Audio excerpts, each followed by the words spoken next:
قال الله تعالى في الكتاب العزيز الحكيم أعوذ بالله السميع العليم من الشيطان الرجيم بسم الله الرحمن الرحيم يا أيها الذين آمنوا كونوا قوامين بالقسط شهداء لله ولو على أنفسكم أو الوالدين والأقربين إن يكن غنيا أو فقيرا فالله أولى بهما فلا تتبعوا الهوى أن تعدلوا أن تلووا أو تعرضوا فإن الله كان بما تعملون خبيرا صدق الله العلي العظيم وصدق وبلغ رسوله النبي الكريم ونحن على ذلك من الشاهدين الشاكرين والعاقبة للمتقين والحمد لله رب العالمين. സ്നേഹം നിറഞ്ഞ സത്യവിശ്വാസികളായ സഹോദരി സഹോദരന്മാരെ, പ്രപഞ്ചനാഥനായ അള്ളാഹുവിൻ്റെ വിധിവിലക്കുകൾ അതിലീകാതെ വ്യക്തിജീവിതത്തെയും കുടുംബജീവിതത്തെയും സാമൂഹ്യ ജീവിതത്തെയും മുന്നോട്ട് നയിക്കണമെന്ന് ആദ്യമായി എന്നോടും പിന്നീട് നിങ്ങളെയും വസിയത്ത് ചെയ്യുകയാണ്, ഉപദേശിക്കുകയാണ്. ജീവിതത്തിലുടനീളം റബ്ബ് സുബ്ഹാനഹു വ തആലയുടെ നിയമ നിർദ്ദേശങ്ങളനുസരിച്ച് ജീവിക്കുവാനും അവസാനം പൂർണ്ണമായ ഈമാനോടുകൂടി ഈ ലോകത്ത് നിന്ന് വിട പറയുവാനും നാളെ അവൻ്റെ ജന്നാത്തുൽ ഫിർദൗസിൽ അംബിയാ മുർസലീങ്ങളോടൊപ്പം സന്തോഷം കഴിഞ്ഞുകൂടുവാനുമുള്ള തൗഫീഖ് നൽകി അർഹമർ റഹീമിനായ റബ്ബ് നമ്മെല്ലാവരെയും എല്ലാ അർത്ഥത്തിലും അനുഗ്രഹിക്കുമാറാകട്ടെ. നമുക്കറിയാം, ഈ ജൂൺ 13 ഇസ്രായേൽ എന്ന് പറയുന്ന തെമ്മാടി രാഷ്ട്രം എല്ലാ അന്തർദേശീയ വ്യവസ്ഥകളും കരാറുകളും മര്യാദകളും ലംഘിച്ച് ഇറാൻ എന്ന് പറയുന്ന ഒരു രാഷ്ട്രത്തിന് നേരെ ബോംബ് വർഷം നടത്തുകയുണ്ടായി. 200 ബോംബറുകൾ ഉപയോഗിച്ച് 300 ബോംബുകൾ ഇറാൻ്റെ വ്യത്യസ്ത മേഖലകളിൽ വർഷിച്ചിരുന്നു. പല ഭാഗങ്ങളും തകർക്കപ്പെട്ടു. ജൂൺ 22 അമേരിക്ക അവരുടെ ഏറ്റവും വലിയ ബോംബറായിട്ടുള്ള B-2 ബോംബർ വിമാനം ഉപയോഗിച്ച് GBU-57 എന്ന് പറയുന്ന വലിയ പ്രഹരശേഷിയുള്ള മാരകമായ ബോംബ് ഉപയോഗിച്ച് ഇറാൻ്റെ യുറേനിയം സമ്പുഷ്ടീകരണ കേന്ദ്രങ്ങളും ആണവ റിയാക്ടറുമൊക്കെ ആയിട്ട് ബന്ധപ്പെട്ട കേന്ദ്രങ്ങളുമൊക്കെ തകർത്തിരുന്നു. ജൂൺ 24 11 ദിവസത്തിന് ശേഷം യുദ്ധം ഏറെക്കുറെ താൽക്കാലികമായി അവസാനിപ്പിച്ചു എന്നേ നമുക്ക് പറയാൻ കഴിയൂ. അതിൻ്റെ കാരണം ഇസ്രായേലിൻ്റെയും അമേരിക്കയുടെയും ചരിത്രമെന്ന് പറയുന്നത് ചതിയുടെയും വഞ്ചനയുടെയും നെറുകേടിൻ്റെയും ഒക്കെയാണ്. ഈ യുദ്ധം ആരംഭിച്ചത് മുതൽ നമ്മൾ ലോകത്തെ ഇതിനെ പിന്തുണക്കുന്നവരുടെ കാര്യം ഒന്ന് ശ്രദ്ധിച്ചാൽ നമുക്ക് മനസ്സിലാകും. G7 എന്ന് പറയുന്ന രാജ്യങ്ങളും നാറ്റോ സഖ്യത്തിലുള്ള ഏതാണ്ട് 32ഓളം വരുന്ന രാജ്യങ്ങളിൽ എനിക്ക് തോന്നുന്നത് ഭൂരിഭാഗവും ഇസ്രായേലിനെയും അമേരിക്കയെയും പിന്തുണക്കുകയാണ് ചെയ്തിട്ടുള്ളത്. Canada, Japan, Australia, Britain, Germany, France അടക്കമുള്ള രാജ്യങ്ങൾ ഈ യുദ്ധത്തിൽ ഇസ്രായേലിൻ്റെയും അമേരിക്കയുടെയും പക്ഷത്താണ് നിലയുറപ്പിച്ചത്. ലോകത്ത് മാനവികമായ ബോധമുള്ള, നീതിബോധമുള്ള ഒരു കുറേ മനുഷ്യർ, അവരുടെ മതം ഇസ്ലാം അല്ലെങ്കിലും അവർ മുസ്ലിങ്ങളല്ലെങ്കിലും മാനവികതയുടെ ഭാഗമായിട്ട് അവർ ഇസ്രായേലിനും അമേരിക്കക്കും എതിർപക്ഷത്താണ് നിലയുറപ്പിച്ചത്. അതുപോലെ തന്നെ നമ്മുടെ ഇന്ത്യൻ നാഷണൽ കോൺഗ്രസും അതുപോലെ CPIM-ഉം ഇറാൻ പക്ഷത്താണ് നിലകൊണ്ടത്. അഥവാ ഇസ്രായേൽ വിരുദ്ധമായ നിലപാട് അവർ ഔദ്യോഗികമായി പ്രഖ്യാപിച്ചിട്ടുണ്ട്. സംഘപരിവാർ ഇസ്രായേലിൻ്റെയും അതേപോലെ തന്നെ അമേരിക്കയുടെയും ഒക്കെ പക്ഷത്താണ് നിലയുറപ്പിച്ചിട്ടുള്ളതെങ്കിലും ഔദ്യോഗികമായി നമ്മുടെ രാജ്യം ഭാരതം ഏറെക്കുറെ ഇറാന് അനുകൂലമായിട്ട് നിലകൊള്ളുന്ന ഒരു സമീപന രീതിയാണ് സ്വീകരിച്ചിട്ടുള്ളത്. ആഗോളതലത്തിൽ നോക്കിയാൽ മുസ്ലിം ലോകം ഒരു പരിധിവരെ അഭിപ്രായ വ്യത്യാസങ്ങളൊക്കെ മാറ്റിവെച്ച് ഇറാൻ്റെ പക്ഷത്ത് നിലയുറപ്പിക്കുകയാണ് ചെയ്തത്. ഇപ്പോൾ ഇതൊക്കെ പറയാനുള്ള പ്രധാന കാരണം ഇസ്രായേലും ഇറാനുമായിട്ടുള്ള യുദ്ധത്തിൻ്റെ പശ്ചാത്തലത്തിൽ കേരളത്തിലെ ഒരു സംഘടനയ്ക്ക് നേതൃത്വം കൊടുക്കുന്ന അതിൻ്റെ അമരക്കാരനായിട്ടുള്ള ബഹുമാന്യനായ ഒരു പണ്ഡിതനോട്, ഞാൻ ആ സംഘടനയെയോ ആ പണ്ഡിതൻ്റെ പേരോ ഒന്നും പറയാൻ ഉദ്ദേശിക്കുന്നില്ല, അതിൻ്റെ ആവശ്യവുമില്ല. അതിന് നേതൃത്വം കൊടുക്കുന്ന ആ പണ്ഡിതനോട് നടത്തിയ ഒരു ചോദ്യം, ആ ചോദ്യത്തിന് അദ്ദേഹം കൊടുത്ത ഉത്തരവുമായി ബന്ധപ്പെട്ട് ചില കാര്യങ്ങൾ നമ്മുടെ ശ്രദ്ധയിൽപ്പെടുത്താനാണ് ഉദ്ദേശിക്കുന്നത്. യുദ്ധവിശകലനങ്ങളൊക്കെ നമ്മളൊക്കെ ധാരാളമായി കേൾക്കുകയും മനസ്സിലാക്കുകയും ഒക്കെ ചെയ്തിട്ടുള്ളതാണ്. അപ്പോൾ അദ്ദേഹത്തിനോടുള്ള ചോദ്യം എന്താണെന്ന് ചോദിച്ചാൽ ഇതാണ് അദ്ദേഹത്തിനോടുള്ള ചോദ്യം: ഷിയ ഭരണകൂടം എന്ന നിലയിൽ നമുക്ക് ഇറാനോട് മാനസികമായി അടുപ്പം ഉണ്ടാകാമോ? എന്താണ് താങ്കളുടെ നിരീക്ഷണമാണ് ചോദിക്കുന്നത്. സാധാരണ ജനങ്ങളെ സംബന്ധിച്ചിടത്തോളം ഒരു വലിയ പണ്ഡിതൻ കൊടുക്കുന്ന നിരീക്ഷണം എന്ന് പറയുന്നത് അവരെ സംബന്ധിച്ചിടത്തോളം ഫത്വയാണ്. അപ്പോൾ ആ ചോദ്യത്തിന് മറുപടിയായിട്ട് അദ്ദേഹം പറയുന്നത് ഇങ്ങനെയാണ്: മക്കയും മദീനയും അടങ്ങുന്ന സൗദി അറേബ്യയെ ഇസ്രായേൽ എതിർക്കുകയാണെങ്കിൽ സൗദി അറേബ്യ വഹാബി രാഷ്ട്രമാണെന്ന് പറഞ്ഞ്, ബിദ്അത്തിന്റെ ഭരണകൂടമാണെന്ന് പറഞ്ഞ് സുന്നികളായ നാം മാനസികമായി അടുക്കരുതെന്ന് ആരെങ്കിലും പറയുമോ? മുസ്ലിമീങ്ങൾ എന്ന നിലയിൽ നിൽക്കുമ്പോൾ മുസ്ലിങ്ങൾ ആക്രമിക്കപ്പെടുകയും മുസ്ലിങ്ങൾ എതിർക്കപ്പെടുകയും മുസ്ലിങ്ങൾക്ക് നേരെ പലതരത്തിലുള്ള ദുരിതങ്ങൾ ഉണ്ടാവുകയും ചെയ്യുമ്പോൾ ലോകത്ത് മുസ്ലിം ഉമ്മത്ത് എല്ലാവരും അതിൽ വേദനിക്കുകയും എല്ലാവർക്കും അതിൽ മാനസികമായിട്ടുള്ള അനുഭാവവും എപ്പോഴും മുസ്ലിം രാഷ്ട്രങ്ങളോടായിരിക്കും എന്നത് ഉറപ്പാണ്. പ്രത്യേകിച്ച് ജൂതന്മാർ എന്ന് പറയുമ്പോൾ ഏതായാലും അങ്ങനെ തന്നെയാണ് വരിക. ഉമ്മത്ത് മുസ്ലിമയിൽ ബിദ്അത്തുകാരും ഉണ്ടാകും, സുന്നികളും ഉണ്ടാകും. ബിദ്അത്തുകാരാണെങ്കിലും അവർ മുസ്ലിം ഉമ്മത്തിൽപ്പെട്ടവരാണ് എന്ന് വിശ്വസിക്കുന്നിടത്തോളം കാലം മുസ്ലിം ഉമ്മത്തിൽപ്പെട്ട ഒരു ഇറാനോടുള്ള അനുഭാവം നമുക്കെല്ലാവർക്കും ഉണ്ടാവേണ്ടതാണ്. ഇതാണ് അദ്ദേഹം കൊടുക്കുന്ന മറുപടി. ഈ മറുപടിയെ സംബന്ധിച്ചിടത്തോളം ഇസ്രായേൽ എന്ന തെമ്മാടി രാഷ്ട്രം ഇറാനെ ആക്രമിക്കുന്ന ഒരു പശ്ചാത്തലത്തിൽ,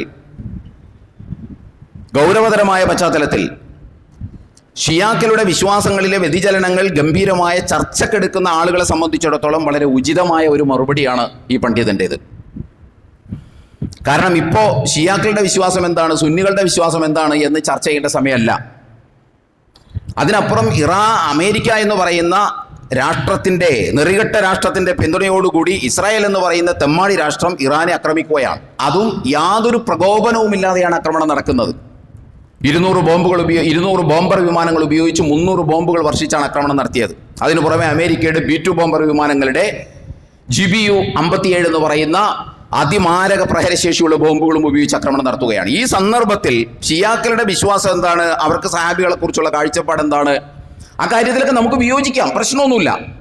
അതൊന്നും വിയോജിക്കാൻ പാടില്ല എന്ന് നമുക്ക് പറയാൻ പറ്റില്ല. കാരണം ഷീ വിശ്വാസവും സുന്നി വിശ്വാസവും തമ്മിൽ, സുന്നി എന്ന് പറയുമ്പോൾ നമ്മൾ മനസ്സിലാക്കേണ്ടത് ഇവിടുത്തെ നമ്മൾ മനസ്സിലാക്കുന്ന അർത്ഥത്തിലല്ല. ആഗോളതലത്തിൽ മുസ്ലിം സമൂഹം 2 ധാരയിലാണുള്ളത്. ഒന്ന് ഷിയ ധാരയിലും മറ്റൊന്ന് സുന്നി ധാരയിലുമാണുള്ളത്. ഈ സുന്നി ധാരയിലാണ് നമ്മുടെ രാജ്യത്തെ ജമാഅത്തെ ഇസ്ലാമിക്കാരും മുജാഹിദുകാരും തബ്ലീഗുകാരും അതേപോലെ തന്നെ സമസ്തക്കാർ 2 ഗ്രൂപ്പും എല്ലാം ഉള്ളത് ഈ സുന്നി ധാരയിലാണ്. അപ്പോൾ ആ നിലക്ക് സുന്നി വിശ്വാസവുമായി ഒരുപാട് ഇടങ്ങളിൽ ഏറ്റുമുട്ടുന്നതാണ് ഷിയ വിശ്വാസം എന്ന് പറയുന്നത്.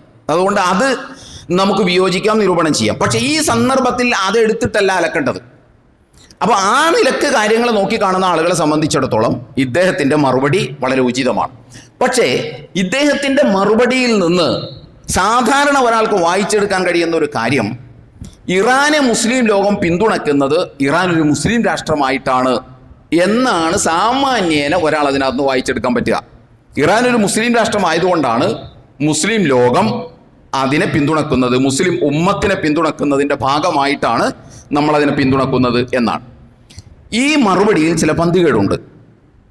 അതെന്താണെന്ന് ചോദിച്ചാൽ, കാര്യങ്ങളെ നമ്മളൊക്കെ സാധാരണ ലെവലിൽ നോക്കിക്കാണുന്ന ഒരു ലെവലുണ്ടല്ലോ, നമ്മളൊക്കെ കാര്യങ്ങളെ സാധാരണ നിലക്ക് നോക്കിക്കാണുന്ന ഒരു സാമുദായിക പക്ഷത്ത് നിന്നുകൊണ്ട് കേവലം കാര്യങ്ങളെ നോക്കിക്കാണുന്ന ആളുകളെ സംബന്ധിച്ചിടത്തോളം ഈ മറുപടി തൃപ്തികരമായിരിക്കും. പക്ഷേ ഇസ്ലാമിക പക്ഷത്ത് നിന്ന് നോക്കുന്ന ഒരാളെ സംബന്ധിച്ചിടത്തോളം ഇതിനകത്ത് പന്തികേടുണ്ട്. ഈ മറുപടിയിൽ ഇസ്ലാമിക് പേഴ്സ്പെക്റ്റീവിലൂടെ കാര്യങ്ങൾ നോക്കുമ്പോൾ, വിശുദ്ധ ഖുർആനിൻ്റെ ഒരു കാഴ്ചപ്പാടിലൂടെ, അടിത്തറയിലൂടെ കാര്യങ്ങൾ നോക്കുമ്പോൾ ഈ മറുപടിയിൽ ഒരു പന്തികേടുണ്ട്. പ്രത്യേകിച്ച് പബ്ലിക് സോഷ്യൽ മീഡിയ പ്ലാറ്റ്ഫോമിലേക്ക് ഈ മറുപടി കയറുമ്പോൾ അത് കേൾക്കാൻ മുസ്ലിങ്ങൾ മാത്രമല്ല ഉണ്ടാവുക, ധാരാളം ആളുകൾ ഉണ്ടാകും. അങ്ങനെയുള്ള ആളുകളെ സംബന്ധിച്ചിടത്തോളം ഇതിനകത്ത് പന്തികേടുണ്ടെന്ന് മാത്രമല്ല, ഇതിന് ശേഷം അദ്ദേഹം പറയുന്ന ചില ഗുരുതരമായ പാളിച്ചകൾ ഉണ്ട് അതിനകത്ത്. അതിപ്പോൾ ഞാൻ ചർച്ച ചെയ്യാൻ ഉദ്ദേശിക്കുന്നില്ല. ഇപ്പോൾ ഞാൻ ഇതുമായി ബന്ധപ്പെട്ട് ചില കാര്യങ്ങൾ നമ്മുടെ ശ്രദ്ധയിൽപ്പെടുത്താൻ വേണ്ടിയിട്ടാണ് ഇപ്പോൾ ഇത് നമ്മൾ പറയുന്നത്. അപ്പോൾ നമ്മളെ സംബന്ധിച്ചിടത്തോളം നിങ്ങളൊന്ന് ആലോചിച്ച് നോക്കൂ. നമ്മൾ ഇറാനെ പിന്തുണക്കുന്നത് ഇറാൻ ഒരു മുസ്ലിം രാഷ്ട്രമായതുകൊണ്ടാണ് എന്ന് നമ്മൾ ആരെങ്കിലും ചിന്തിക്കുന്നുണ്ടോ? സാമാന്യനെ നമ്മൾ അങ്ങനെ ചിന്തിക്കുള്ളൂ. ഇറാനെ നമ്മൾ പിന്തുണക്കുന്നത്, ഇറാൻ ഒരു മുസ്ലിം രാഷ്ട്രമാണ്, മറുപക്ഷത്തുള്ളത് ഒരു ജൂതരാഷ്ട്രമാണ്, അവരെ പിന്തുണക്കുന്ന ഒരു ക്രൈസ്തവ രാഷ്ട്രമാണ്. അതുകൊണ്ട് നമ്മൾ ഇസ്ലാമിൻ്റെ മുസ്ലിങ്ങൾ ഭൂരിപക്ഷമുള്ള രാഷ്ട്രത്തെ പിന്തുണക്കുന്നു എന്നാണ് പറയുന്നത്. ഒന്ന് ആലോചിച്ച് നോക്കൂ. മുസ്ലിം ഭൂരിപക്ഷ പ്രദേശമാണ് ഇറാൻ, മുസ്ലിം ഉമ്മത്തിൻ്റെ ഭാഗമാണ് ഇറാൻ എന്ന നിലക്കാണ് നാം പിന്തുണക്കുന്നതെങ്കിൽ, അതാണ് നമ്മൾ പറയുന്ന മറുപടിയെങ്കിൽ, അവിടെ ഒരു പ്രശ്നം നമ്മൾ മനസ്സിലാക്കേണ്ടത്, നിങ്ങളൊന്ന് ആലോചിച്ച് നോക്കൂ. ഈ ഇസ്രായേലിൻ്റെയും അമേരിക്കയുടെയും പക്ഷത്ത് ഇറാനും പാകിസ്ഥാനുമാണ് എന്ന് നിങ്ങളൊന്ന് സങ്കല്പിച്ചു നോക്കൂ. എന്നിട്ട് മറുപക്ഷത്തുള്ളത് ഇസ്രായേലും അതേപോലെ തന്നെ അമേരിക്കയുമാണെന്ന് വെച്ചോളൂ. എന്നിട്ട് അമേരിക്കയും ഇസ്രായേലും ഇപ്പോൾ ഇറാനോട് കാണിക്കുന്ന നെറുകേടുകൾ ഇറാനും പാകിസ്ഥാനും ആ രാജ്യത്തോട് കാണിച്ചാൽ, ഈ പറയുന്ന മാനദണ്ഡം അനുസരിച്ച് നമ്മൾ ഇറാൻ്റെയും പാകിസ്ഥാൻ്റെയും ഒപ്പം നിൽക്കണം. ഈ പറയുന്ന മറുപടി അനുസരിച്ച് നമുക്ക് മറുപടി തൃപ്തിയായിട്ട് കാര്യമില്ല. നമ്മൾ എന്തൊരു സംഗതിയെയും ഇസ്ലാമിക വീക്ഷണത്തിലൂടെയാണ് നോക്കി കാണേണ്ടത്. നമ്മൾ അങ്ങനെ നോക്കി കാണുന്നില്ല എന്നതാണ് മുസ്ലിം ഉമ്മത്തിൻ്റെ വലിയ ഒരു ദൗർബല്യം എന്ന് പറയുന്നത്. വലിയൊരു പ്രശ്നം അതാണ്. നമ്മൾ നമ്മുടെ സമുദായം, നമ്മുടെ ജാതി, നമ്മുടെ മതം, നമ്മുടെ സംഘടന, നമ്മുടെ പാർട്ടി, നമ്മുടെ സ്വന്തക്കാർ എന്നൊക്കെ ഉള്ള കാര്യങ്ങളെ വീക്ഷിക്കുമ്പോഴാണ്. അപ്പോൾ അങ്ങനെയാണെങ്കിൽ നമ്മളൊന്ന് ആലോചിച്ച് നോക്കൂ. പാകിസ്ഥാനും ഇറാനും കൂടി അമേരിക്കയെയും അതേപോലെ തന്നെ ഇസ്രായേലിനെയും ആക്രമിക്കുന്നു. ഇന്നിപ്പോൾ അവർ തിരിച്ച് കാണിക്കുന്ന പോലെ അങ്ങോട്ട് ആക്രമിക്കുന്നുവെങ്കിൽ നമ്മൾ അതിൻ്റെ ഒപ്പം നിൽക്കുമോ? പാകിസ്ഥാനും ഇറാനും മുസ്ലിം രാഷ്ട്രമാണ്, മുസ്ലിം ഉമ്മത്തിൻ്റെ ഭാഗമാണ്. അതുകൊണ്ട് നമ്മളിപ്പോൾ നിൽക്കേണ്ടത്, മറുവശത്തുള്ളത് ജൂതന്മാരും ക്രിസ്ത്യാനികളുമാണ്. അതുകൊണ്ട് നമ്മളിപ്പോൾ നിൽക്കേണ്ടത് ഇറാൻ്റെയും പാകിസ്ഥാൻ്റെയും ഭാഗത്താണ് എന്ന് നമ്മൾ മറുപടി പറയുമോ?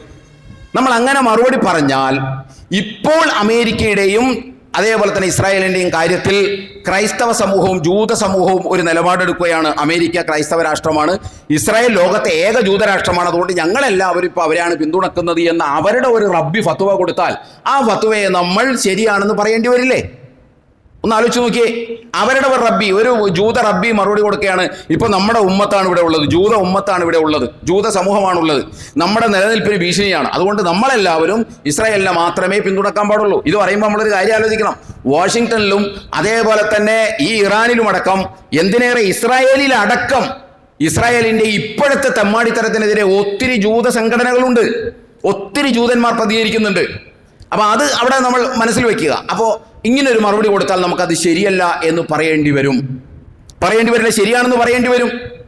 അതേസമയം നമ്മൾ അപ്പോൾ പറയണതല്ല, ഈ പാകിസ്ഥാനും ഇറാനും ഇസ്രായേലിനോടും അമേരിക്കയോടും കാണിക്കുന്നത് നെറുകേടാണ്, അതുകൊണ്ട് ഇപ്പോൾ ഉമ്മത്തൊന്നാണെങ്കിലും, ഉമ്മത്താൻ്റെ ആളുകളാണെങ്കിലും മുസ്ലിങ്ങളാണെങ്കിലും നമ്മളിപ്പോൾ അവരുടെ ഒപ്പം നിൽക്കാൻ പറ്റില്ല എന്നാണ് നമ്മളുടെ മറുപടിയെങ്കിൽ, ഇതിനർത്ഥം എന്താണ്? പക്ഷം ചേരുന്നതിൻ്റെ മാനദണ്ഡം മുസ്ലിം ഉമ്മത്തല്ല, പക്ഷം ചേരുന്നതിൻ്റെ മാനദണ്ഡം സമുദായമല്ല, പക്ഷം ചേരുന്നതിൻ്റെ മാനദണ്ഡം നീതിയാണോ അനീതിയാണോ എന്നതാണ്. അല്ലാതെ സമുദായമാണോ എന്നതല്ല, ജാതിയാണോ എന്നതല്ല, മതമാണോ എന്നതല്ല. നീതിയാണോ അനീതിയാണോ? നീതിയാണോ അയാൾ കാണിച്ചത് എങ്കിൽ അയാളുടെ ഒപ്പം നിൽക്കും. നീതിയല്ല അയാൾ കാണിച്ചത്, അത് നമ്മുടെ ആണെങ്കിലും ഒപ്പം നിൽക്കൂല. ഈ നിലപാടാണ് നമുക്കുണ്ടാകേണ്ടത്. ഇനി മറ്റൊരു കാര്യം ആലോചിച്ച് നോക്കൂ. നാളെ അങ്ങനെ സംഭവിക്കാതിരിക്കട്ടെ, അള്ളാഹു കാത്തുരക്ഷിക്കുമാറാകട്ടെ, സൗദി അറേബ്യയും അതേപോലെ തന്നെ ഇറാനും തമ്മിൽ അടിക്കുകയാണ്. സൗദി അറേബ്യയും ഇറാനും തമ്മിൽ ഏറ്റുമുട്ടുകയാണ്. സങ്കല്പിച്ചു നോക്കൂ. സൗദി അറേബ്യ ഈ പറയുന്ന ആളുകളുടെ കാഴ്ചപ്പാടിൽ വഹാബി രാഷ്ട്രമാണ്, സലഫി രാഷ്ട്രമാണ്. ഇറാൻ ഷിയ രാഷ്ട്രമാണ്. അപ്പോൾ സലഫി ഉണ്ട് ഇവിടെ, ഒരു വശത്ത് സലഫി ഉണ്ട്, മറുവശത്ത് വഹാബി ഉണ്ട്, ഷിയ ഉണ്ട്, സുന്നികൾ വേറെ ഉണ്ടല്ലോ. ഇങ്ങനെ ഒരു ഏറ്റുമുട്ടൽ നടക്കുമ്പോൾ സുന്നികളായ നാം എവിടെ നിൽക്കും? അവർ തമ്മിൽ അടിക്കട്ടെ, വഹാബിയും ഷിയായും തമ്മിൽ അടിക്കട്ടെ, നമുക്കത് കണ്ടു നിൽക്കാമെന്ന് നമ്മൾ വിചാരിക്കുമോ? പറയുന്ന ന്യായം അനുസരിച്ചിട്ടാണെന്നുണ്ടെങ്കിൽ അവിടെ നമ്മൾ സുന്നികൾ അവരിൽപ്പെട്ടതല്ല, അവർ വഹാബികളാണ്, വിദേഹത്തിന്റെ ആളുകളാണ്, സലഫികളാണ്, വിദേഹത്തിന്റെ ആളുകളാണ്, ഇപ്പുറത്തുള്ള ഷിയാക്കളാണ്, അതിനേക്കാൾ വലിയ വിദേഹത്തിന്റെ ആളുകളാണ്. അതുകൊണ്ട് നമുക്കിപ്പോൾ കാഴ്ചക്കാരായിട്ട് നിന്ന് സന്തോഷിക്കാം എന്നൊരു നിലപാടിൽ നമ്മളെത്തോ. അവിടെ നമ്മൾ എന്തൊക്കെ തന്നെയാണെങ്കിലും ഏതെങ്കിലും ഒരു പക്ഷത്തേക്ക് പോകും. ആ പക്ഷം തീരുമാനിക്കേണ്ടത് എന്താണ്?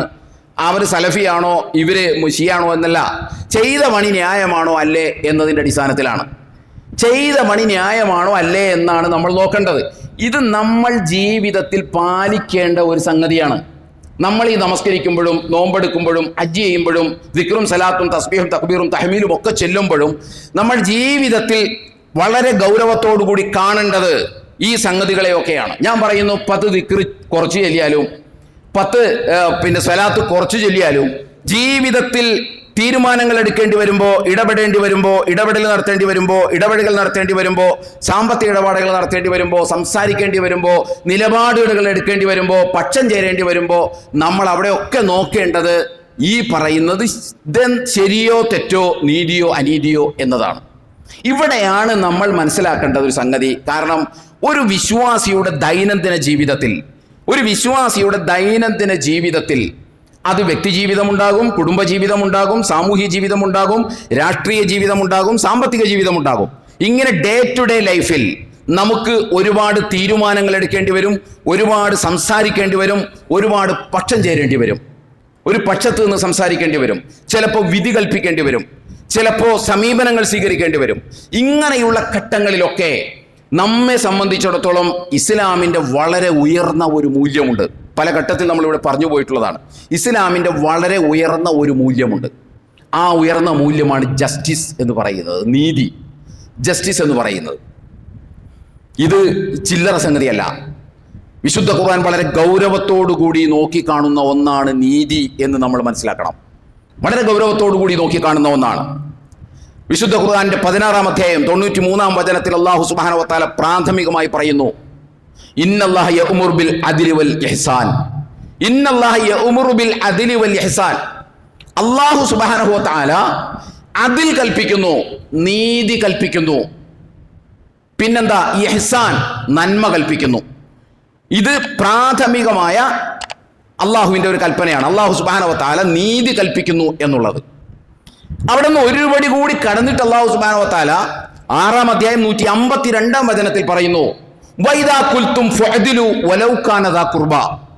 വൈദാ കുൽതും, നിങ്ങൾ സംസാരിക്കുമ്പോൾ, ഫഅദിലു, നീതിപൂർവം സംസാരിക്കണം. വലൗ കാന ദാ ഖുർബ, സംസാരിക്കേണ്ട വിഷയം അടുത്ത ബന്ധുക്കളുമായി ബന്ധപ്പെട്ടതാണെങ്കിൽ പോലും നിങ്ങൾ നീതിപൂർവമേ സംസാരിക്കാൻ പാടുള്ളൂ. അതാണ് നമ്മൾ മനസ്സിലാക്കേണ്ടത്. ഒരു പടി കൂടി കടന്നിട്ട് പിന്നെയും അല്ലാഹു സുബ്ഹാനഹു വ തആല പറയുന്നു, ഞാൻ ആമുഖത്തിൽ ഓതി വെച്ചത് അതാണ്, യാ അയ്യുഹല്ലദീന ആമനു കൂനു ഖവ്വാമീന ബിൽ ഖിസ്തി ശുഹദാ ലില്ലാഹ് വലൗ അലാ അൻഫുസികും വബിൽ വാലിദൈനി വൽ അഖ്റബീൻ ഇൻ യകുൻ ഗനിയ്യൻ ഔ ഫഖീറൻ ഫല്ലാഹു ഔലാ ബിഹിമാ ഫലാ തത്തബിഉൽ ഹവാ അൻ തഅദിലു വഇൻ തൽവു ഔ തുഅരിദു. വളരെ കൃത്യമായിട്ട് അല്ലാഹു വിശുദ്ധ ഖുർആന്റെ 4-ാം അധ്യായം സൂറത്തു നിസായിലെ 135-ാമത്തെ വചനം, ഇതാണ് നമ്മൾ ആമുഖത്തിൽ ഓതി വെച്ചത്.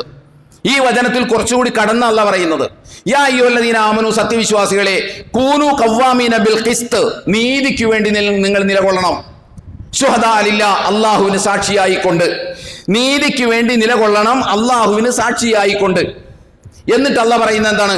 വലൗ അലാ അൻഫുസികും, കൈകാര്യം ചെയ്യുന്ന വിഷയം നിങ്ങൾക്ക് തന്നെ എതിരാണെങ്കിലും, അവിൽ വാലിദൈൻ, നിങ്ങളുടെ മാതാപിതാക്കൾക്കെതിരാണെങ്കിലും, വൽ അഖ്റബീൻ, നിങ്ങളുടെ ബന്ധുക്കൾക്കെതിരാണെങ്കിലും, അവിൽ വാലിദൈൻ വൽ അഖ്റബീൻ. ഇനിയാകട്ടെ, ഇയകുൻ ഗനിയൻ ഔ ഫഖീറൻ, സംസാരിക്കുന്ന വിഷയത്തിലെ കക്ഷികൾ ദരിദ്രനാകട്ടെ ധനികനാകട്ടെ, ഇവരോടെല്ലാം നിങ്ങളെക്കാൾ കൂടുതൽ ഗുണകാംക്ഷയുള്ളത് അള്ളാഹുവിനാണ്. അതുകൊണ്ട് വൈൻ തൽവു ഔ തുഅരിദു, നിങ്ങൾ സംസാരിക്കുന്ന വിഷയത്തിൽ നിങ്ങൾ ഡിസ്റ്റോർട്ട് ചെയ്യപ്പെട്ടാൽ, അഥവാ നിങ്ങൾ അതിനെ വളച്ചൊടിച്ചാൽ, അതല്ലെങ്കിൽ ഡീവിയേറ്റ് ചെയ്താൽ, ആ വിഷയത്തിൽ നിന്ന് തന്ത്രപൂർവ്വം വ്യതിചലിച്ച് നിങ്ങൾക്ക് ഇഷ്ടമുള്ള പാർട്ടിക്ക് വേണ്ടി സംസാരിച്ചാൽ, അല്ലാഹു സുബ്ഹാനഹു വ തആല പറയുന്നു, നിങ്ങൾ അറിയണം, നിങ്ങളുടെ എല്ലാ പ്രവർത്തനങ്ങളെയും അല്ലാഹു സൂക്ഷ്മമായി നിരീക്ഷിച്ചുകൊണ്ടിരിക്കുകയാണ്. എത്ര വ്യക്തമായിട്ടാണ് അല്ലാഹ് നീതിക്ക് വേണ്ടി നിലകൊള്ളേണ്ടതിൻ്റെ ആവശ്യകത പറയുന്നത്. എത്ര വ്യക്തമായിട്ടാണ്, എണ്ണിയാണ് പറയുന്നത്. ഒരു ഓട അങ്ങോട്ട് മറുപടി പറയല്ല. ആദ്യം ഒരു ഓട വർത്തമാനമാണ് നടത്തിയത്, അത് നിങ്ങൾ നീതി പാലിക്കണം. രണ്ടാമത് കുറച്ചുകൂടി വ്യക്തമായി പറഞ്ഞു, ബന്ധുമിത്രാദികളുടെ കാര്യത്തിലാണെങ്കിൽ നീതിയെ സംസാരിക്കാൻ പാടുള്ളൂ. അതിനേക്കാൾ കുറച്ചുകൂടി കടത്തി പിന്നെയും അല്ലാഹു സുബ്ഹാനഹു വ തആല കാര്യങ്ങൾ ഇനം തിരിച്ചു പറഞ്ഞു. നിങ്ങളാകട്ടെ, നിങ്ങൾക്കെതിരാകട്ടെ, നിങ്ങളുടെ മാതാപിതാക്കൾക്കെതിരാകട്ടെ, നിങ്ങളുടെ ബന്ധുമിത്രാദികൾക്കെതിരാകട്ടെ, വിഷയത്തിൽ ഏർപ്പെട്ടിട്ടുള്ള കക്ഷി ധനികനാകട്ടെ ദരിദ്രനാകട്ടെ, നിങ്ങൾ നീതിപൂർവമേ സംസാരിക്കാൻ പാടുള്ളൂ. അതിനു പകരം നിങ്ങൾ ഡിസ്റ്റോർട്ട് ചെയ്യുകയോ ഡീവിയേറ്റ് ചെയ്യുകയോ ചെയ്താൽ നിങ്ങളെ സംബന്ധിച്ചിടത്തോളം അല്ലാഹു സുബ്ഹാനഹു വ തആല നിങ്ങളുടെ ആ ഇടപെടലിനെ ഒക്കെ അല്ലാഹു സൂക്ഷ്മമായി നിരീക്ഷിച്ചു കൊണ്ടിരിക്കുന്നുണ്ട് എന്നാണ് പറഞ്ഞതിനർത്ഥം. ഇനി നിങ്ങൾ ആലോചിച്ച് നോക്കൂ, അതിൽ നിന്ന് ഒരുപടി കൂടി കടന്ന് പിന്നെയും അല്ലാഹ് 5-ാം അധ്യായം സൂറത്തുൽ മാഇദയിലെ 8-ാമത്തെ വചനത്തിൽ പറയുന്നു, യാ അയ്യുഹല്ലദീന ആമനൂ കൂനൂ ഖവ്വാമിന ലില്ലാഹി ശുഹദാ ബിൽ ഖിസ്ത് വലാ യജ്രിമന്നകും ശനആൻ ഖൗമിൻ അലാ അല്ലാ തഅദിലു ഇഅദിലു ഹുവ അഖറബു ലിത്തഖ്വാ വത്തഖുല്ലാഹ ഇന്നല്ലാഹ ഖബീറും ബിമാ തഅമലൂൻ. അവിടെ കുറച്ചുകൂടി വ്യക്തമായിട്ട് കുറച്ചുകൂടി കടന്ന അല്ലാഹ് പറയുന്നത് എന്താണ്? യാ അയ്യുഹല്ലദീന ആമനൂ കൂനൂ ഖവ്വാമീന ലില്ലാഹ്, നിങ്ങൾ അല്ലാഹുവിന് വേണ്ടി നിലകൊള്ളണം നീതിക്ക് സാക്ഷിയായി. 135 എന്താ പറഞ്ഞതെന്നറിയാമോ? നിങ്ങൾ നീതിക്ക് വേണ്ടി നിലകൊള്ളണം അള്ളാഹുവിന് സാക്ഷിയായി. ഒരിടത്ത് പറയുന്നു നീതിക്ക് വേണ്ടി നിലകൊള്ളണം അള്ളാഹുവിന് സാക്ഷിയായി, മറ്റൊരിടത്ത് പറയുന്നു അള്ളാഹുവിന് വേണ്ടി നിലകൊള്ളണം നീതിക്ക് സാക്ഷിയായി. തിരിച്ചു മറിച്ചുമാണ് അള്ളാഹ് പറയുന്നത്. എന്നിട്ട് അള്ളാഹ് എന്താ പറയുന്നത്? ഒരു ജനവിഭാഗത്തോട് നിങ്ങൾക്ക് വിരോധമുണ്ട്, ഒരു കൂട്ടരോട് നിങ്ങൾക്ക് വിരോധമുണ്ട്, വിയോജിപ്പുണ്ട്, അല്ലെങ്കിൽ ഒരു കൂട്ടർക്ക് നമ്മളോട് വിരോധമുണ്ട്, വിയോജിപ്പുണ്ട്. സംഘടനത്തിന്റെ പേരിലോ മതത്തിന്റെ പേരിലോ ജാതിയുടെ പേരിലോ പാർട്ടിയുടെ പേരിലോ മറ്റെന്തിൻ്റെയെങ്കിലുമൊക്കെ പേരിൽ നമ്മളോട് വിരോധവും വിയോജിപ്പും ഉണ്ടെങ്കിൽ പോലും അത്തരം വിഷയങ്ങളിൽ നമ്മൾ ഇടപെട്ട് സംസാരിക്കുമ്പോൾ പോലും എന്ത് ചെയ്യണം? നീതിയെ സംസാരിക്കാൻ പാടുള്ളൂ. അവിടെ അത് നമ്മുടെ മതക്കാരനല്ല, ഇത് നമ്മുടെ ജാതിക്കാരനല്ല, ഇത് നമ്മുടെ സംഘടനക്കാരനല്ല, ഇത് നമ്മുടെ പാർട്ടിക്കാരനല്ല എന്നൊന്നും, ഇത് നമ്മുടെ ബന്ധുവാണ്, ഇത് നമ്മുടെ സ്വന്തമാണ് എന്നൊന്നും വിചാരിക്കാൻ പാടില്ല എന്നാണ് അല്ലാഹു സുബ്ഹാനഹു വ തആല പറയുന്നത്. വത്തഖുല്ലാ, അല്ലാഹുവിനെ സൂക്ഷിക്കണം. നിങ്ങൾ ചെയ്യുന്ന പ്രവർത്തനങ്ങൾ അല്ലാഹു സൂക്ഷ്മമായി നിരീക്ഷിക്കുന്നുണ്ട് എന്നുള്ള പറയുകയാണ്. ഇവിടെ നമ്മൾ മനസ്സിലാക്കേണ്ടത് നീതി, ജസ്റ്റിസ് എന്ന് പറയുന്നത് ഇസ്ലാമിൽ വളരെ പ്രധാനപ്പെട്ട ഒരു സംഗതിയാണ്. സുന്നത്ത് നമസ്കാരത്തെക്കാൾ വലിയ സംഗതിയാണ് നീതി. ദിക്റിനേക്കാളും സലാത്തിനേക്കാളും വലിയ സംഗതിയാണ് നീതി. അത് നമ്മൾ മനസ്സിലാക്കണം. അതുകൊണ്ടാണ് ഖുർആൻ ഇങ്ങനെ പറഞ്ഞത്. നിങ്ങളൊന്ന് ആലോചിച്ച് നോക്കൂ, വിശുദ്ധ ഖുർആനിൽ ഒരു വ്യക്തി ആർജിക്കണം എന്ന് അല്ലാഹു സുബ്ഹാനഹു വ തആല കാംക്ഷിക്കുന്ന ഏറ്റവും വലിയ ക്വാളിറ്റി, ഒരു മുസ്ലിം ആർജിക്കേണ്ട ഏറ്റവും നല്ല ക്വാളിറ്റി ആയിട്ട് അല്ലാഹു പറയുന്നതും നമ്മളൊക്കെ കണ്ടിട്ടുള്ളത് എന്തെന്നാ? തഖ്വയാണ് ഏറ്റവും വലിയ ക്വാളിറ്റി. ഞാനും നിങ്ങളും ഒക്കെ ആർജിക്കേണ്ടത് തഖ്വയാണ്.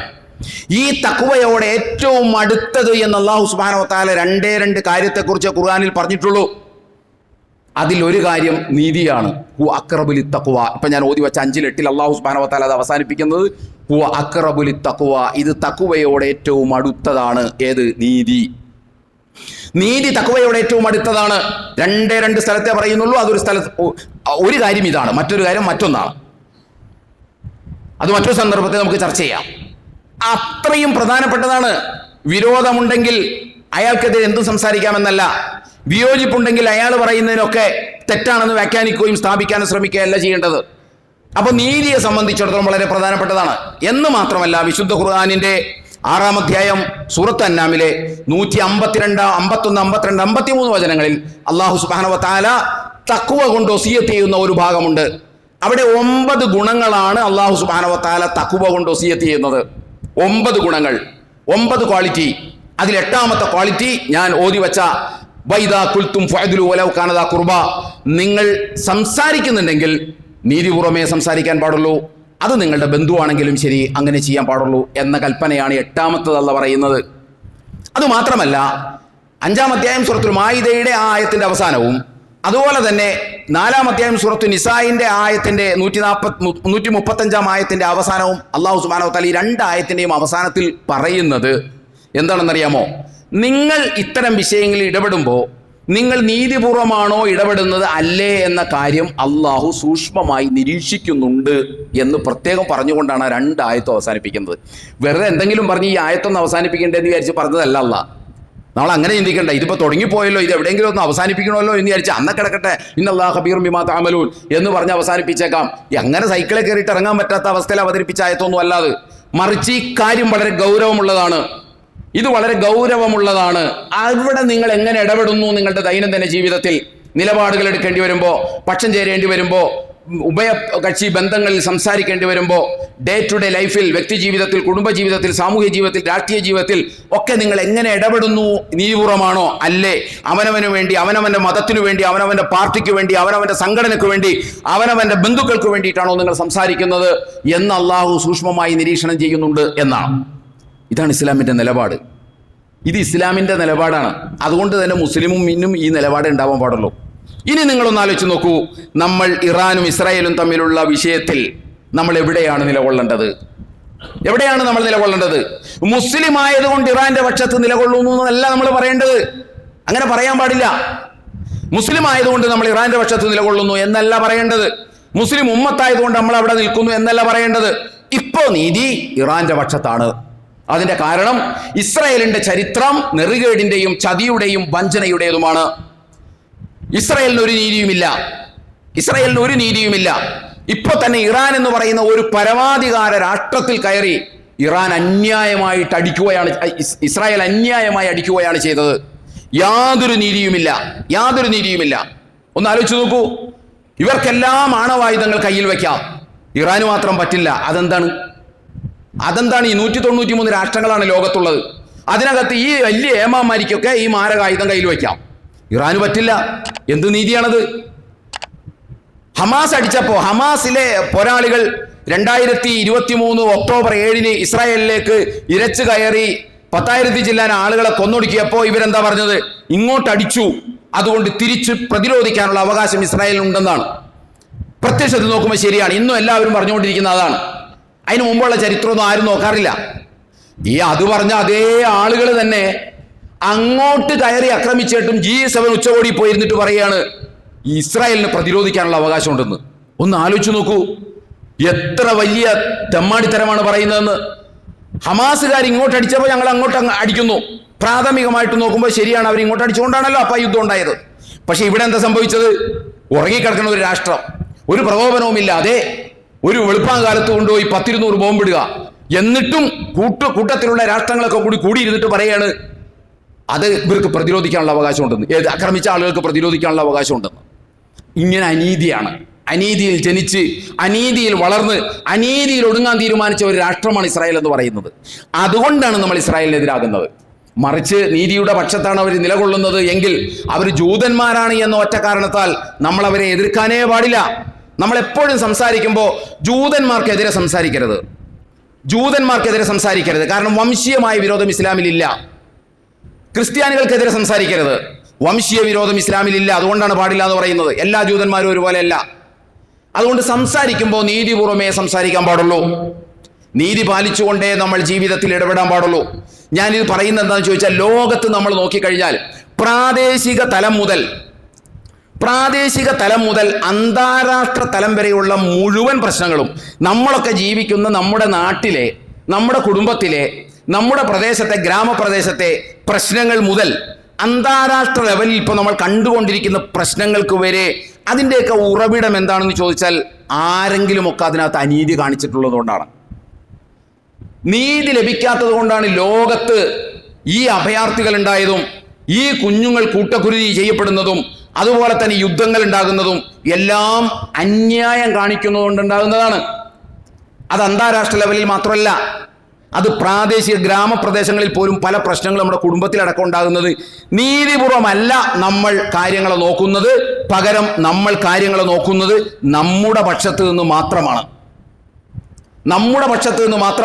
നീതിയുടെ പക്ഷത്ത് നിന്നല്ല. നമ്മളിപ്പോൾ പറയുന്നുണ്ടല്ലോ, നമ്മളിപ്പോൾ ആർത്തും പേർത്തും ഒക്കെ പറയാറുണ്ട്, എന്ത് ഇസ്രായേൽ അമേരിക്ക അതേ അനീതി കാണിച്ചില്ലേ, അതേപോലെ തന്നെ ഇസ്രായേൽ ദേ കണ്ടില്ലേ അനീതി കാണിച്ചില്ലേ, മോദി അനീതി കാണിച്ചില്ലേ എന്നൊക്കെ നമ്മൾ പറയുമ്പോൾ നമ്മളൊരു കാര്യം മനസ്സിലാക്കണം. നമ്മുടെയൊക്കെ ജൂറിസ്ഡിക്ഷനിൽ നാം എത്രത്തോളം നീതി കാണിച്ചിട്ടുണ്ട് എന്ന് നമ്മളൊന്ന് ആലോചിക്കണം. നമ്മളൊക്കെ ഇടപെടുന്ന മേഖലയിൽ എത്രത്തോളം നമ്മൾ നീതി കാണിച്ചിട്ടുണ്ട്. നമ്മൾ എന്താ പറയുന്നത്? എനിക്ക് നീതി കിട്ടണം. അല്ല, അപ്പൊ നിങ്ങൾ നീതി കൊടുത്തോ? അല്ല, അതെന്റെ താല്പര്യത്തിനനുസരിച്ചേ ഞാൻ ചെയ്യുള്ളൂ. ഇതല്ലേ നമ്മൾ ചെയ്യുന്നത്. നമ്മളുമായി ബന്ധപ്പെട്ട സംഘടനാ വിഷയമാണെങ്കിലും മതവിഷയമാണെങ്കിലും നാട്ടിലെ പ്രശ്നങ്ങളാണെങ്കിലും കുടുംബത്തിലെ പ്രശ്നങ്ങളാണെങ്കിലും പിന്നെ സമ്പത്ത് ഓഹരി വയ്ക്കുന്ന കാര്യത്തിലാണെങ്കിലും അന്തരാവകാശം നടത്തുന്ന എന്തിലാണെങ്കിലും നമ്മൾ നമ്മുടെ പക്ഷത്ത് നിന്നാണ് നോക്കുന്നത്. നമുക്ക് ലാഭം എങ്ങനെയാണ്, നമുക്ക് നഷ്ടം എങ്ങനെയാണ്, നമുക്ക് ഇഷ്ടം എങ്ങനെയാണ് എന്ന് നോക്കിയിട്ടാണ് ചെയ്യുന്നത്, അല്ലാതെ നീതി നോക്കിയിട്ടല്ല. അപ്പോൾ നമ്മൾ മനസ്സിലാക്കേണ്ട ഒരു കാര്യം, ട്രംപിനും അതുപോലെ തന്നെ നെതന്യാഹുവിനും അതേപോലെ തന്നെ മോദി, അവരെ സംബന്ധിച്ചിടത്തോളം അവരുടെ ജൂറിസ്ഡിക്ഷൻ വലുതാണ്. അവരുടെ പ്രിമിസസ് ഓഫ് അതോറിറ്റി അഥവാ അധികാര പരിസരവും അധികാര പരിധിയും വലുതാണ് അവരുടേത്. ട്രംപിന്റെ അധികാര പരിധി വലുതാണ്, മോദിയുടെ അധികാര പരിധി വലുതാണ്, അവരുടെ സ്ഫിയർ ഓഫ് അതോറിറ്റി വലുതാണ്. അതുകൊണ്ട് അവർ വലിയ അനീതി കാണിക്കുന്നു. എന്റെയും നിങ്ങളുടെയും അധികാര പരിധി എന്ന് പറയുന്നത് വളരെ പരിമിതമാണ്. അവിടെ നിന്നുകൊണ്ട് നമ്മളും അനീതി കാണിക്കുന്നു. അപ്പൊ നമ്മുടെ അധികാര പരിധി വികസിച്ചിരുന്നെങ്കിൽ നമ്മളും ഈ അനീതിയൊക്കെ തന്നെ കാണിക്കുക എന്ന് പറയേണ്ടി വരും. ഇപ്പോ നമ്മൾ അനീതി കാണിക്കുന്നത് കാണുമ്പോൾ ഇതൊന്ന് ചിന്തിച്ചു നോക്കൂ. അവരുടെ അധികാര പരിധി ജൂറിസ്ഡിക്ഷൻ വലുതായതുകൊണ്ട് അവർ വലിയ അനീതി കാണിക്കുന്നു. നമ്മൾക്ക് അങ്ങനെ, നമ്മൾ ട്രംപ് അല്ല, മോദിയല്ല, അതേപോലെ തന്നെ നെതന്യാഹു അല്ല, ഇതൊന്നുമല്ല.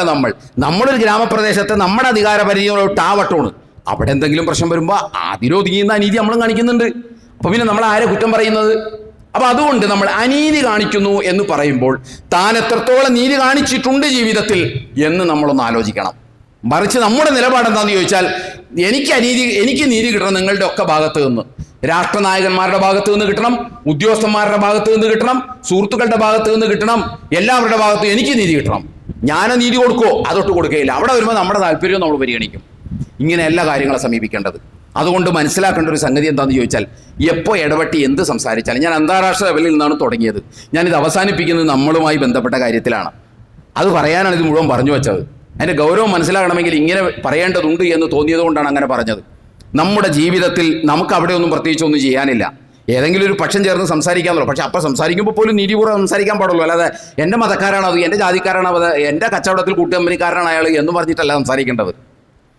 മറിച്ച് ഈ രൂപത്തിലാണ് സംസാരിക്കേണ്ടത്. നിങ്ങളൊന്ന് മനസ്സിലാക്കേണ്ട ഒരു കാര്യം, ഇസ്ലാമിൽ നീതി എന്ന് പറയുന്നത് അബ്സല്യൂട്ടാണ്. എപ്പോഴും നമ്മൾ പറയാറുള്ളതാണ്. നമ്മുടെ മനസ്സിൽ കോറിയിടേണ്ട ഒരു സംഗതിയാണ്, ഇസ്ലാമിൽ നീതി എന്ന് പറയുന്നത് അബ്സല്യൂട്ടാണ്, അഥവാ കേവലമാണ്. എന്തിനും റിലേറ്റീവ് അല്ല, ആപേക്ഷികമല്ല. എൻ്റെ മതം, എൻ്റെ ജാതി, എൻ്റെ സംഘടന, എൻ്റെ പാർട്ടി, ഇതാണ് ആപേക്ഷികം എന്ന് പറയുന്നത്. അതുമായി ബന്ധപ്പെട്ടല്ല നീതി നോക്കേണ്ടത്. ഇസ്ലാമിൽ നീതി എന്ന് പറയുന്നത് അബ്സല്യൂട്ടാണ്, നോട്ട് റിലേറ്റീവ്. ആപേക്ഷികമല്ല, സ്വാഭാവികമൊന്നുമല്ല നീതി. അതുകൊണ്ടാണ് എന്ത് പറഞ്ഞതല്ല, നിങ്ങൾ ബന്ധുമിത്രാദികളുടെ കാര്യത്തിൽ, നമുക്കിപ്പോൾ ബന്ധുമിത്രാദികളോട് സ്നേഹം ഉണ്ടാവൂലേ? സ്വാഭാവികമല്ലേ? എനിക്ക് എൻ്റെ ബന്ധുമിത്രാദികളോട് സ്നേഹം ഉണ്ടാകും. ഈ സമുദായത്തോട് സ്നേഹമുണ്ട്, ഉമ്മത്തിന്റെ സ്നേഹം വെച്ച് നമ്മൾ അവരുടെ ഒപ്പം നിൽക്കണമെന്ന് പറയുന്നവരൊക്കെ ഒന്ന് ആലോചിക്കേണ്ടതെന്ന് ചോദിച്ചാൽ, എനിക്ക് എൻ്റെ കുടുംബക്കാരോട് സ്നേഹം ഉണ്ടാവൂലേ? സ്വാഭാവികമല്ലേ? പോട്ടെ, എൻ്റെ മാതാപിതാക്കളോട് എനിക്ക് സ്നേഹം ഉണ്ടാവൂലേ? ആ കാര്യം പറഞ്ഞിട്ടാണ് പറഞ്ഞത്, അബിൽ വാലിദൈൻ, നിങ്ങളുടെ മാതാപിതാക്കളാണെങ്കിലും ശരി, നിങ്ങൾ നീതിക്ക് വേണ്ടി നിൽക്കാൻ പറ്റുള്ളൂ. അതാണ് നമ്മൾ പറഞ്ഞത് അബ്സല്യൂട്ട് ആണെന്ന്. എന്തെങ്കിലും ഒരു റിലേറ്റിവിറ്റി അതിനുണ്ടായിരുന്നുവെങ്കിൽ അല്ലാഹു സുബ്ഹാനഹു വ തആല മാതാപിതാക്കളുടെ കാര്യത്തിൽ പറയുമായിരുന്നു, നിങ്ങൾ മാതാപിതാക്കൾക്ക് വേണ്ടി സംസാരിക്കാൻ പാടുള്ളൂ, കാരണം മാതാപിതാക്കളോട് നന്ദി കാണിക്കണമെന്ന് ഖുർആൻ ആവർത്തിച്ച് ആവശ്യപ്പെടുന്നു. എന്നിട്ട് നീതിയുടെ വിഷയം വന്നപ്പോൾ അല്ലാഹു സുബ്ഹാനഹു വ തആല അവിടുന്ന് കാല് മാറ്റി ചവിട്ടിയിട്ടും പറഞ്ഞ്, നീതിയുടെ കാര്യത്തിൽ മാതാപിതാക്കളൊന്നും ഒരു പ്രശ്നമേ അല്ല.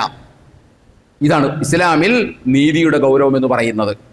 പക്ഷെ ഇതൊന്നും ആ അളവിൽ നമ്മൾ എവിടെയും പഠിപ്പിക്കപ്പെടാറില്ല. പകരം നമ്മൾ പഠിപ്പിക്കപ്പെട്ടുകൊണ്ടിരിക്കുന്നത് ഒരു കുറേ മറ്റ് കാര്യങ്ങളാണ്. ജീവിതത്തിൻ്റെ ഡേ ടു ഡേ ലൈഫിൽ ബന്ധപ്പെട്ട് ചെയ്യേണ്ട ഒരു സംഗതി നമ്മൾ ഈ നീതി കാണിക്കുകയാണെങ്കിൽ എന്തെല്ലാം പ്രശ്നങ്ങൾക്ക് സമാധാനം ഉണ്ടാവുമെന്നറിയാവോ? എന്തെല്ലാം പ്രശ്നങ്ങൾക്ക് പരിഹാരം ഉണ്ടാവുമെന്നറിയാവോ? അതുകൊണ്ട് നമ്മൾ നീതി പാലിച്ചുകൊണ്ട് ജീവിക്കാൻ ശ്രമിക്കുക. അല്ലാഹു സുബ്ഹാനഹു വ തആല നമ്മെ അനുഗ്രഹിക്കുമാറാകട്ടെ. വന്നുപോയ വീഴ്ചകൾ പടച്ചമ്പരം നമുക്ക് പുറത്തു മാപ്പാക്കി തരുമാറാകട്ടെ. നമ്മളിൽ നിന്ന് മരണപ്പെട്ടു പോയ ആളുകൾക്ക് അല്ലാഹു മഗ്ഫിറത്തും റഹ്മത്തും നൽകി അനുഗ്രഹിക്കുമാറാകട്ടെ. നമ്മുടെ തൊട്ടടുത്ത ആശുപത്രി രോഗികളായി കഴിയുന്ന ആളുകൾക്ക് അല്ലാഹു ആശ്വാസം നൽകി അനുഗ്രഹിക്കുമാറാകട്ടെ.